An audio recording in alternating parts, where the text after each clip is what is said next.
Hello my soul family, कैसे हैं आप सब। आज मैं आपके लिए बहुत इंटरेस्टिंग सी रीडिंग लेकर आई हूँ। आज मैं आपको बताने वाली हूँ कि आपको देखकर लोग क्या सोचते हैं और आपकी क्या ऐसी बातें हैं जिनको लाइक डिसलाइक करते हैं।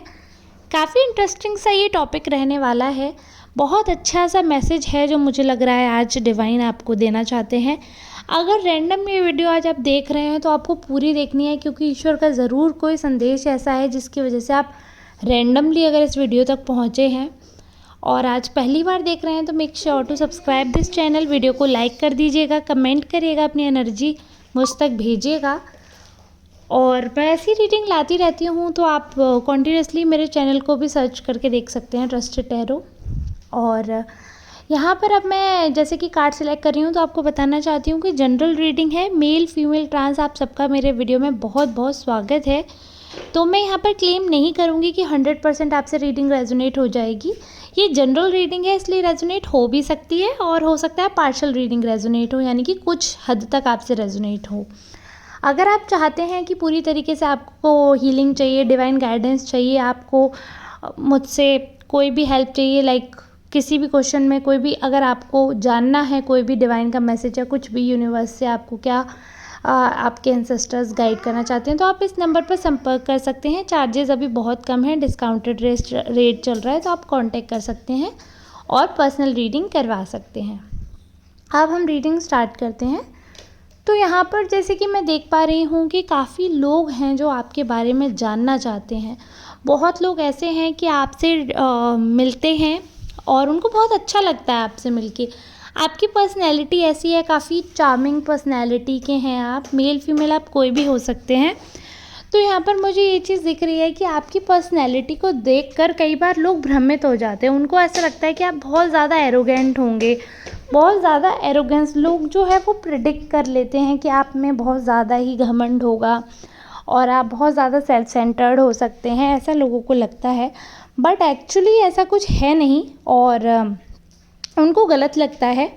तो ये चीज़ है कि जब लोग आपको जानने लगते हैं, जब उनको ऐसा एहसास होता है कि अरे आप तो एक्चुअली में है कुछ और लग कुछ और रहा था, तो उनको ऐसा लगता है कि कोई इंसान ऐसे मतलब इतना कैसे डिफरेंस हो सकता है कि ये तो जब आपसे मिलते हैं तो उनको ऐसा लगता है बिल्कुल ही पर्सनैलिटी आपकी अलग है और जो लुक्स हैं आपके, जिस हिसाब से आप खुद को कैरी करते हैं वो बिल्कुल अलग है। तो आप जब लोग आपसे अटैच होने लगते हैं, एक बार बातचीत करने लगते हैं, तो उनको लगता है कि आप बहुत अच्छे और बहुत सुलझे हुए इंसान हैं और आपका ये जो सुलझापन है ये उनको अपनी तरफ बहुत हद तक आकर्षित करता है, बहुत हद तक अपनी तरफ खींचता है। एक चीज़ और यहाँ पर जो मुझे दिख रही है कि कई लोग ऐसे हैं जिनको ऐसा लग रहा है कि आपने कहीं ना कहीं काफ़ी लोगों की किसी चीज़ में हेल्प की होगी, लाइक आपने उनको हो सकता है डिप्रेशन से बाहर निकाला हो सकता है आपने उनको अपना कीमती वक्त देकर उनकी लाइफ की वैल्यू बढ़ाई हो, क्योंकि लोगों को ऐसा लग रहा है कि आप समय के बारे में नहीं सोचते हो। अगर दूसरों से हेल्प करने की बात आती है तो आप अपना कीमती समय भी दूसरों पे कुर्बान कर देते हो, पैसे से, हृदय से, हर तरीके से आप मदद करने के लिए तत्पर रहते हो। तो लोगों को ऐसा लगता है कि आपके जो हेल्पफुल नेचर है, जो आपका नेचर है सबको सपोर्ट करने का, सबको लेकर चलने का, वो कहीं ना कहीं आपके एफ़र्ट्स जो हैं, जो वो एफ़र्ट्स आपके हैं वो आपको सबसे अलग कर देते हैं। कई लोग ऐसे होते हैं कि जो बहाना बना देते हैं मिलने का और ज़रूरत पड़ने पर कभी भी हेल्प नहीं करते हैं। ज़रूरत पड़ने पे वो लोग हमेशा धोखा देते हैं, बट आप उनमें से नहीं हैं। आप बिलीव करते हैं ऐसा कि मदद करनी चाहिए और दोस्ती यारी में धोखेबाजी की कोई गुंजाइश नहीं होती है, ऐसा सब सोचकर आप आगे बढ़ते हैं। आपका ये सोचना काफ़ी हद तक अच्छा है, काफ़ी हद तक लोगों को इंस्पायर भी कर रहा है। काफ़ी हद तक लोग जो हैं वो आपसे इसी चीज़ से अटैच्ड हैं कि उनको ऐसा लगता है कि आप भले ही आप 2 दिन हुए हो मिले हुए, लेकिन आप अगर सामने वाला आपके लिए कोई फीलिंग लेकर आता है तो आप उसके फीलिंग्स की कद्र करते हैं।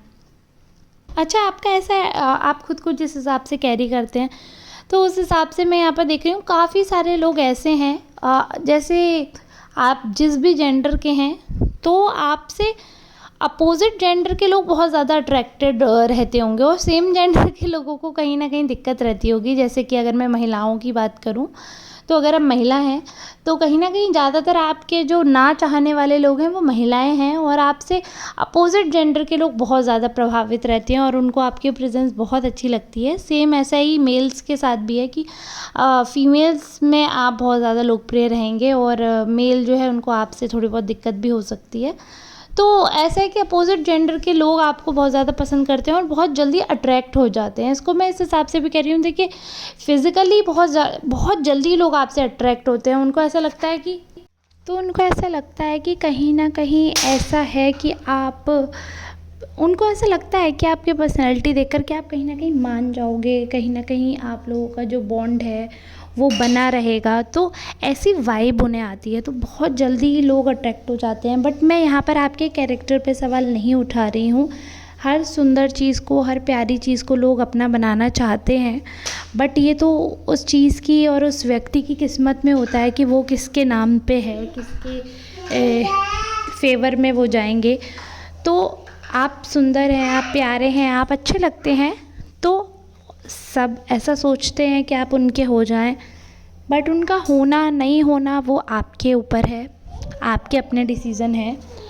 बाकी ये है कि अगर देखिए ये अच्छी अच्छी बातों को छोड़ के अपार्ट फ्रॉम दिस अगर मैं बात करूँ नेगेटिव बातों की, तो नेगेटिव बातों में तो बहुत सारी ऐसी बातें हैं जिन पर हमें गौर फरमाना चाहिए। जैसे कि सबसे बड़ी बात तो यही है कि आपके जो विरोधी हैं वो कॉन्टिन्यूसली यही सोच रहे हैं कि आप लोगों को फंसाते रहते हैं। कहीं ना कहीं आपको अच्छा लगता है उन सारी चीज़ों के बारे में डिस्कशन हो। जैसे कि आप अगर आपकी कोई क्वालिटी है तो आप चाहते हैं कॉन्टिन्यूसली उसके बारे में बात हो, उसी के बारे में सारी चीज़ें हों, आप ही के फेवर में सारी चीज़ें रहें, सब लोग आप ही की चर्चा करें। तो कहीं ना कहीं आप सेंटर ऑफ अट्रैक्शन बनना चाहते हो खुद से, तो इसलिए आप काम भी ऐसे ही करते हो कि लोगों की नज़र में आप रहो, आप हाईलाइटेड रहो। वो आपका रहता है मेन मकसद कि आप हाईलाइटेड रहो।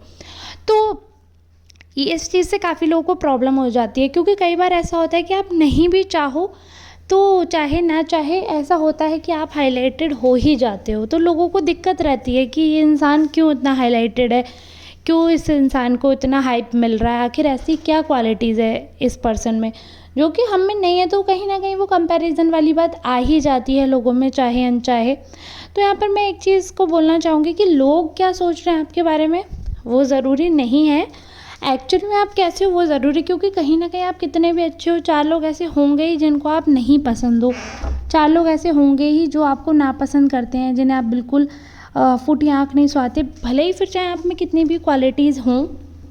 अच्छा, दूसरा भी ऐसा है कि किस्मत भी आपकी थोड़ा सा साथ दे रही है, पहले से काफ़ी ज़्यादा ग्रोथ दिख रही है और ऐसा दिख रहा है कि जैसे लाइफ में कुछ ऐसा है कि जैसे बैकअप प्लान अपने आप ही आप बनाते नहीं हो, बट अपने आप ही बैकअप प्लान आपके बन जाते हैं। तो उससे क्या है कि लोगों को ऐसा लगता है कि आप बहुत ज़्यादा स्ट्रेटजी करके चलते हो और सच में वो ये चीज़ें इतनी एडमायर करते हो। उनको लगता है कि देखो इंटेलिजेंट तो आप हो भी, ऐसा कार्ड दिखा ही रहा है कि आप ऑब्वियसली इंटेलिजेंट हो, बट क्या है कि कई बार ऐसा होता है कि इंसान इंटेलिजेंट होता है बट वो अपने टैलेंट को, अपनी इंटेलिजेंस को, अपनी क्रिएटिविटी को दबा लेते हैं अपने फैमिली के लिए या अपने बच्चों के लिए। और उनको ऐसा लगता है कि चलो ठीक है, हम लाइफ में कुछ कर पाएँ नहीं कर पाएँ, इनका फ्यूचर अच्छा होना चाहिए। और कई बार ऐसा होता है कि घर में बहुत ज़्यादा टैलेंटेड पर्सन होता है और हम उसकी कदर नहीं करते हैं। You are one of them. अगर लकी हैं आपको कि कभी आपको दबाया नहीं गया, आपने कभी दबाया नहीं, तो आप बहुत लकी हैं। अदरवाइज जैसी एनर्जी आ रही है तो ऐसा है कि इस टैलेंट को बहुत लोगों ने ख़त्म करने की कोशिश की, बहुत ज़्यादा दबाने की कोशिश की, बट आप कैसे भी करके, कहते हैं ना कि पानी को कभी कोई रोक नहीं पाया। तो इंटेलिजेंस ऐसी चीज़ है पानी जैसी कि इसको कोई रोक नहीं सकता। जो इंटेलिजेंट पर्सन है ना, वो बंद कमरे में भी अपनी इंटेलिजेंसी दिखाई देगा और उसका जो टैलेंट है वो उसको बाहर लेकर ही आएगा। तो टैलेंट छुपाने से छुपता नहीं है। ऐसी चीज़ है कि बिल्कुल कोयले की खान में भी हीरा अलग ही चमकता है ना, तो वैसा है कि आप चमकते हो। तो आपकी जो ये क्वालिटीज़ हैं देखो अपने आप ही हाईलाइट कर देती है। इंसान एक्शन से ही हाईलाइट होता है और आपके एक्शंस ऐसे हैं, आपको हाईलाइट करवा देते हैं। फिर वो दिखाते हैं कि आप इतने इंटेलिजेंट हैं, आप कितने ज़्यादा मतलब एक हर चीज़ नाप तोल कर करते हो आप। अब लोग इसमें आपको कैलकुलेटिव बोलें, कुछ भी बोलें, लेकिन मैं कहती हूँ 80% लोग ऐसे हैं आज की रीडिंग से मुझे दिख रहा है जो कि आपको बहुत ज़्यादा एडमायर कर रहे हैं और उनको बहुत ज़्यादा अच्छा लगता है। जब वो आपको देखते हैं तो उनको सच में बहुत ज़्यादा खुशी होती है और बहुत ज़्यादा ऐसा लगता है उनको कि आपसे सीखना चाहिए। तो ऐसे लोग जो ये आपकी क्वालिटीज़ को देखकर उनको कॉपी कर रहे हैं, कई लोग ऐसे हैं जो कि बिल्कुल एक तरीके से नकल उतार रहे हैं। बट मुझे नकल उतारने में कोई आपत्ति नहीं है और एक दूसरे को देखकर ही लोग सीखते हैं। तो अगर मुझे नहीं लगता कि इसमें आपको भी कोई आपत्ति होनी चाहिए। अगर कोई आपको कॉपी कर रहा है तो अच्छी बात है, अगर वो आपको देखकर ग्रूम हो रहे हैं, अगर आपको देखकर वो डेवलप हो रहे हैं, अगर आपको देखकर उन अपना कुछ अच्छा कर पा रहे हैं तो एक अच्छी बात है। कहीं ना कहीं आप इस चीज़ को सोचिए, हम लोग भी तो दूसरों के पद चिन्हों को देखकर, जैसे कि प्रभु श्री राम है, हमने उनसे कितना कुछ सीखा है, श्री कृष्ण है, हमने उनसे कितना कुछ सीखा है, प्रभु नारायण है, उनके इतने सारे रूप जो उन्होंने लिए जन्म धरती पर, वो सब हमें कुछ ना कुछ सिखाने के लिए। और हम बहुत सारी चीज़ें अपनी लाइफ में अडेप्ट करते हैं, बहुत सारी चीज़ें हम दूसरों की कॉपी करते हैं। बड़े बड़े सेलिब्रिटीज़ हैं, उनके बात करने का तरीका, किसी का वॉकिंग स्टाइल, किसी का ड्रेसिंग स्टाइल, तो हमें पता भी नहीं चलता, कई चीज़ें हम अनकॉन्शियसली दूसरे की देख के सीख लेते हैं। तो अगर कोई कॉन्शियसली आपको कॉपी कर रहा है उनको, तो आप ये सोचा करें कि ये हमें कितना अच्छा समझते हैं और हमारे पीछे कितने ज़्यादा पागल हैं कि हमें कॉपी कर रहे हैं। भले ही वो इंसान आपका एनिमी क्यों ना हो, भले ही वो इंसान आपको फूटी आँख पसंद ना हो और आप उसे ना हो, बट अगर वो आपको कॉपी कर रहे हैं और कितनी भी आपकी बुराइयां कर रहे हैं, बट अगर वो आपको कॉपी कर रहे हैं यानी कि वो आपके डाई हार्ट फ़ैन हैं, आपकी चीज़ें कॉपी भी करनी है और आपको प्रेज़ भी नहीं करना। मतलब ऐसे लोगों का डबल स्टैंडर्ड दिखता है कि जो मुंह पे आपको तारीफ़ भी नहीं दे सकते, पीठ पीछे आपकी तारीफ़ सुन भी नहीं सकते हैं और आपको सबके सामने क्रिटिसाइज़ करते हैं, बट पीठ पीछे आपकी चीज़ें कॉपी करते हैं, आपको एडमायर करते हैं, वो सारी चीज़ों को कॉपी करके खुद अडेप्ट करते हैं और फिर दूसरों के सामने प्रेजेंट हो जाते हैं ब्रेवली, उनको अपना कहकर, मतलब आपको क्रेडिट भी नहीं देना चाहते। बट आप इस चीज़ में तसल्ली कर सकते हैं कि देखिए ऐसे कायर लोग जो कि अगर पसंद करते हो तो भाई खुल के बोल दो कि हाँ हमें तुम्हारी स्टाइल पसंद है, तुम्हारी ये बातें पसंद है। नहीं, एडमायर करना है बट छुप छुप के सबके सामने क्रिटिसाइज़ करना है। तो ऐसे डबल स्टैंडर्ड लोगों का तो कोई अस्तित्व ही नहीं है। बट आप ये चीज़ सोच सकते हैं कि अगर आपसे चिढ़ने वाले, नफ़रत करने वाले लोग भी आपको कॉपी कर रहे हैं तो यानी कि आपको पसंद करने वाले लोगों पे आपका क्या इंप्रेशन पड़ रहा होगा। And please background the noise, क्योंकि जैसे कि मैंने बताया है मेरे यहाँ पे एक बहुत छोटा सा शैतान है जिसे शांत करना बहुत मुश्किल होता है और वो बराबर टैरो रीडिंग करेगा। मेरे कार्ड्स देखकर उसमें पता नहीं क्या एनर्जी आती है, उसको लगता है मैं मम्मा के साथ रीडिंग करूँगा। तो प्लीज़ आप बैकग्राउंड नॉइज़ को इग्नोर करा करें। अगर नए हैं तो मेरे चैनल को सब्सक्राइब कर लीजिए। अभी तक वीडियो पे कमेंट नहीं किया है तो कमेंट कर ही जाएगा और वीडियो लाइक ज़्यादा से ज़्यादा करा करें और वीडियो को शेयर करेंगे, that would be great help. इस नंबर पर कॉन्टैक्ट कर सकते हैं पर्सनल रीडिंग के लिए। अब हम मिलते हैं कल किसी नेक्स्ट रीडिंग में, तब तक के लिए आप सबका धन्यवाद।